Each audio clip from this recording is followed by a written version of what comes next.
I think there are lots of attributes to be a really good leader, and not just a manager or a supervisor or a boss. I think leaders are somebody who can inspire other people. I think you have to be innovative to be a good leader. I think you have to have integrity. And when you say you're going to do something, you need to do it so people will trust you. I think you have to have a sense of humor, because people don't want to work with anybody who's no fun, right? So I guess one of the things is kind of being visionary, being able to envision what can be, what is going on, not having a huge ego that you have to follow or you have to drag along with you, and a willingness to step up, even if you're not the person that's been tapped to do something, but a willingness to step up to the plate and take your turn at bat, for lack of a better term. What are the successful attributes of leaders today? Well, one thing I would say is the ability to listen. I think there's way too much talking nowadays and not nearly enough listening. And also one thing that is needed is compassion. I think leadership skills probably aren't that variable, but I think today the most important leadership skill is authenticity. People are searching for folks who aren't power hungry or trying to gain something by a role, and so I think they need to know that a leader is authentic.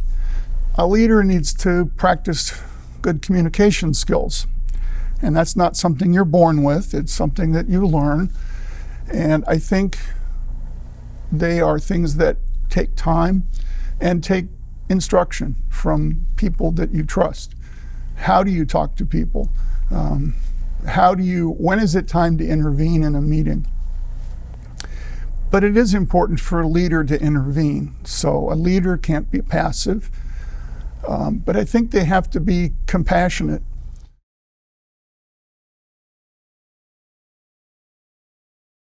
So I'm proud of a lot of the things that I've done, but mostly I'm proud of the types of things that I've done.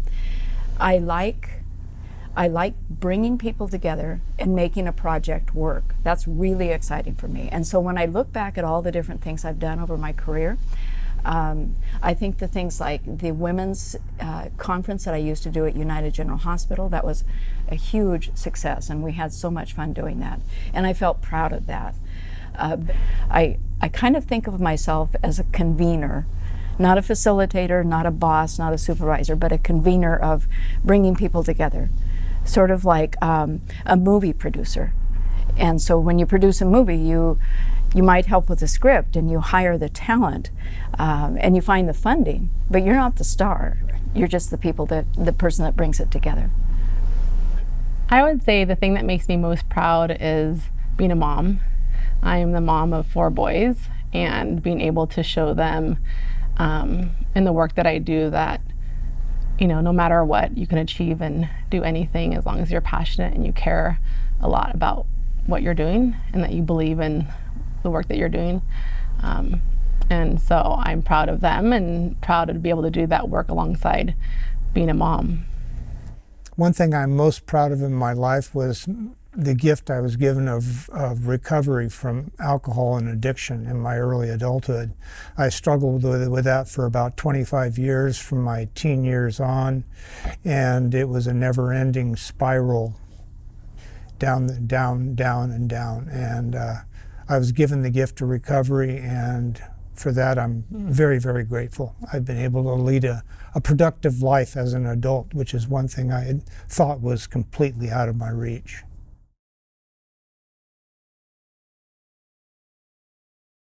So I am in my 70s now, and I continue to grow and develop my skills and my abilities because I am still very curious about the way people behave, what makes people tick.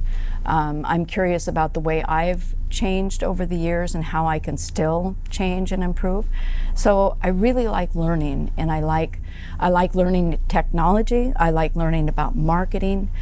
So I'm really excited about those things, and so that's what I do. I listen to podcasts, I read personal development books, and I follow people that have good ideas. being able to take a step back away from yourself and look back and look outside of you and remembering who you serve. You serve the people the citizens of Sedro Woolley, your family, your friends, the people you work for, and just keeping your ego in check, and remember being a little bit humble. How I grow and develop as a leader is I try to spend every day reading and just really diving into good leadership books and listening to podcasts and attending as many trainings as I can.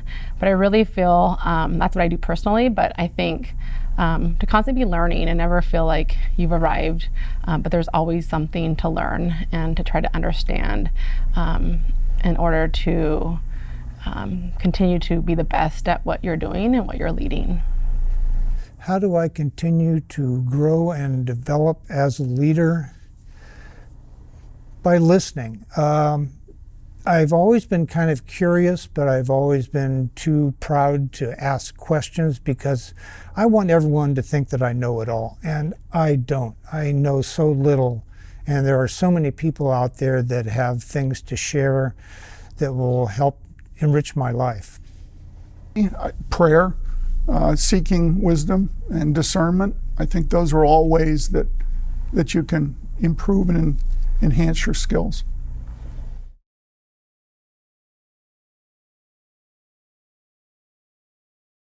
Over the years of my career, I've worked for a lot of really cool people, and they've become good friends of mine. And from each one, I have learned something. In the beginning, I learned from a woman who taught me to be fearless. I learned from another woman who taught me about power dynamics and how humans behave. Other people taught me organizational skills. I learned from all kinds of different people the way they worked, and then I got better at what I did in that way. So it's mostly been people who have been my supervisors, but also mentors that I have thought to myself, how would Sherry handle this? How would Barb do this? And that's really helped me. I choose to surround myself with people that I enjoy being with, and I choose to be in a place that I like serving the people that I serve. And I always want to remember that part of it.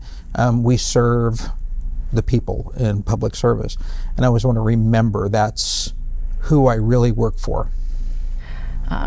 And then I guess some heroes that I've always looked up to since I was younger, I would say like Mother Teresa was someone that I always admired and looked to as just this phenomenal leader, selfless leader, servant leader, and someone that gave of her whole self for a cause.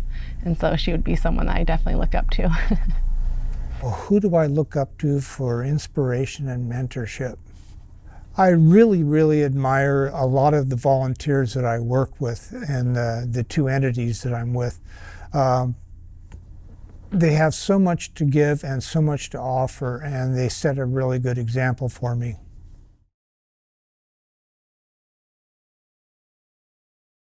I think leadership to me is the ability to inspire and influence people to be the best they can and to come together and improve the community or society.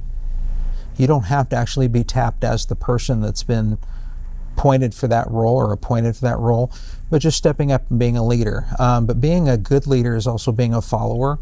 There's a followership aspect to being a good leader. You need to be something of an inspiration. You don't always have to be right, but you do have to be reasonable.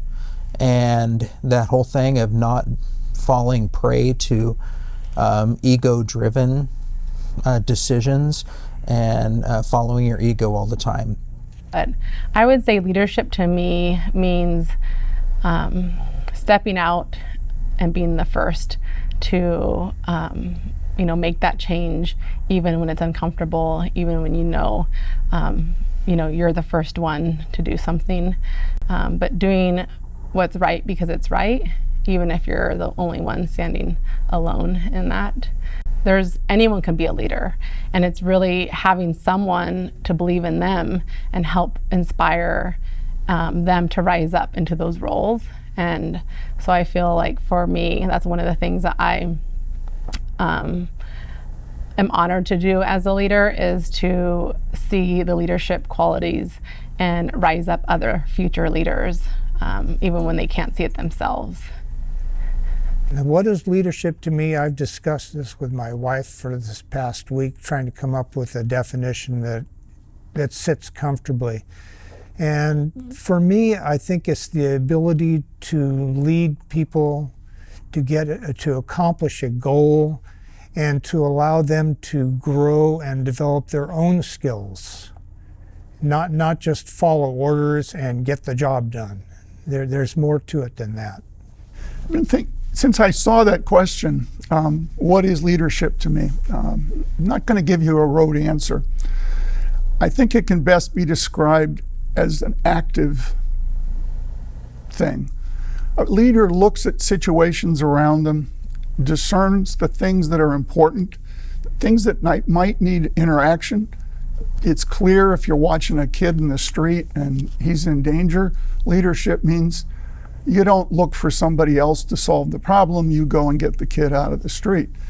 But in a lot of situations, leadership is